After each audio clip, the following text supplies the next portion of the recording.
I'm here with Dr. Michael Prager, who is king of London, Britain, and the world's use of Botox and filler. Michael, let's talk about your USP.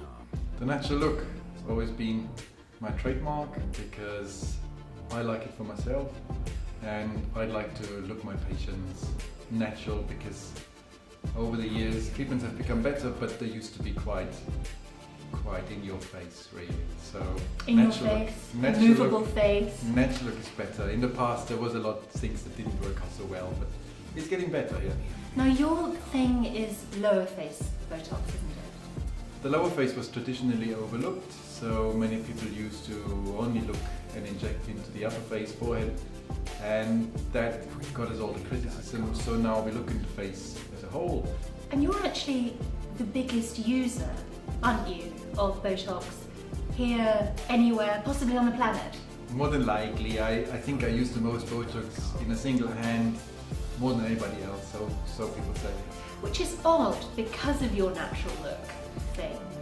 The natural look requires quite a bit more Botox because we're treating the whole face, and what we're treating is also, for instance, partly the stiff upper lip, the British thing, the clenching, the tension in the lower face. That all helps, and I believe that if you treat the lower face successfully, you don't have to worry so much about the upper face. I can treat movement with Botox. If there is no movement, I don't bother treating it. And for everything else, there's a 3D camera which helps me to basically confirm or make my treatment as good as possible. So is this natural look the London look? London is a very big and important place. Internationally, surgeons and doctors from LA or New York or anywhere else, they never cut it in London. They are having a niche market over there. We are very diverse. It's per patient and doctor the highest density. So I think we are far more advanced than anybody else. So what London does will sort of gravitate out into the perceived centers of plastic surgery, whether it's Brazil or Beverly Hills or New York. London is king. Now one thing consumers are often interested in is how they can get most bang for their buck. And Botox isn't the cheapest treatment in the world, neither is it the most expensive. Where on their face could they be looking to focus on? I think you always go for lift over line. That means don't worry so much about the crow's feet or the frown lines. If you have anything that you can do to make your jawline tighter and to lift the cheeks a little bit, then that will be king. That will be better than just a little 11s injection. I've heard you tell me that even babies have wrinkles. Wrinkles are not the sign of age anymore. Of course, that was a total misconception, and for years people have been going on about the lines and wrinkles, and they didn't want anything moving in the face, they didn't want any lines in the face, even when they smiled.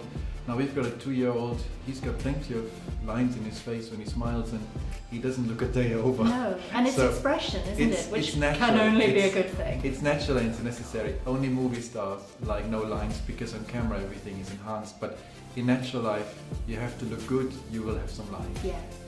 Tell me about trends in the way that people have injected over the years, because that has changed, hasn't it? Thank God, yeah. It was quite funny. When I first started at Paris lip, it would have been injections only to the top lip.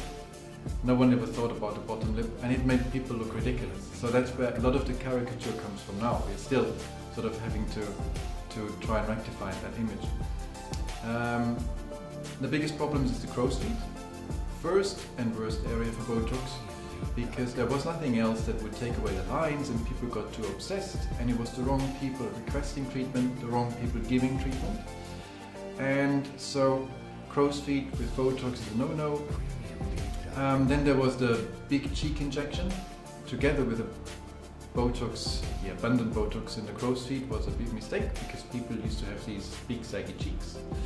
And now, unfortunately, it's all about chin. A lot of people out there are now discovering that injecting more in the chin is most probably more better. And so people will do that for a while, and then we will go back to something else. So it's safe to say that what I do today will most probably be common practice in 10 years. Can we talk about the chin? Because I think you've got one actress who you're worried about chin-wise. Okay, let's look at, for instance, Natalie Portman. I saw an interview and I thought, I can clearly see that someone has given her the chin, which is the chin that we do at the moment, which is far too big, far too long. It improves the jawline, but basically you're just in pursuit of the jawline, you're creating something that's alien and it's too big. I'm sure on camera it looks okay, but for me it was a bit of sign of the times. From what age should we start treating? I think as soon as possible. In my opinion, if treatment is well done, even under 30. Ooh. I mean, obviously now, oh my God, but it's not the Botox. If somebody, which 99.95 of my patients in percent will somewhere along the line tense their bottom jaws, because for some reason I'm famous for it, and they all come here. That will benefit because it will maintain their dental status and it will prevent their faces from sagging. So if you want to prevent the face from sagging, we will add a little bit of filler here maybe one day, more or less, mostly first on the right side, which is the sleep side, and then maybe on the other side. But that will prevent the face from sagging, and that we can do at any age. And if it's well done, it's invisible, but it's basically stopping the clock right there. That is a miracle. We have this stereotype that it's women who want these treatments, but you treat a lot of men, don't you? And men who are in the business world, CEOs. They want to look more powerful, more domineering, more sort of manly. So it's the jaw in the man that first of all it crumbles, the chin fades, the bone structure underneath goes. So we need to emphasize their jaw. The forehead is not so important, but we want to give them chin and jaw. And most men clench when they pull down, and so they look grumpy, unhappy, and they feel it as well. So if we relax them with a bit of Botox and then enhance them in the right places with a bit of filler, only obviously to balance out facial asymmetries, and we will get a very good result. Tell me about your amazing 3D machine. Well, it's amazing. It is. As you just said. And what's the amazing thing about it? Aging, understanding the aging phase has obviously come a long way in the last 15 years. I had, not just because I'm obviously a self-obsessed Botox doctor myself, I had a bronze bust made. You can clearly see that on the bust, anything that indents is aging. If you look at a baby's face, everything is round and curved. In an older face, like mine for instance, look at the temple area, indent is old. Look at the chin, indent is old. Here is old. So if I had to treat myself, which I do occasionally, but I find it difficult to inject here, or even here, I would treat those areas with a bit of volume, and it would take away the shade. And the shade and the light distribution in the face is very important. If you as an artist want to make a young face or a young sculpture look old, you take away or you color in. So you make darker or you reduce. And that's the difference between a young face and an old face. Now for us with a 3D camera, it takes away the guesswork.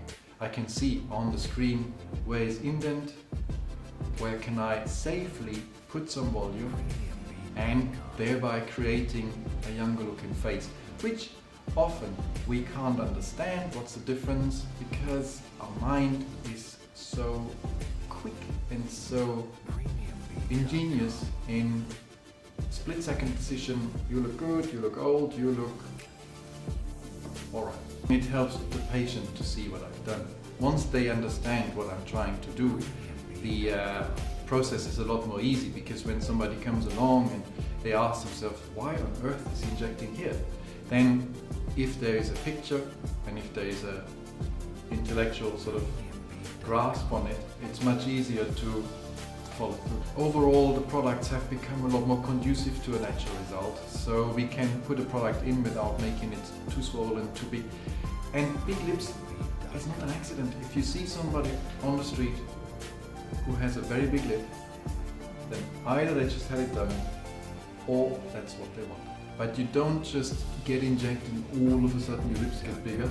It really is a process of doing it again and again and again. So that person that you see with the big lips, chances are that's what they want. So I hope that's proved informative and that you've enjoyed meeting Dr. Michael Prager as much as I have. Michael is based here in Wimpole Street. He's about to open in Beecham Place.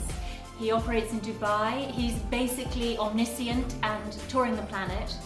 And the thing that works for me most about Michael as a practitioner and as a pal is that he's very human. He's not a scary-faced doctor. He doesn't make people look lunatic.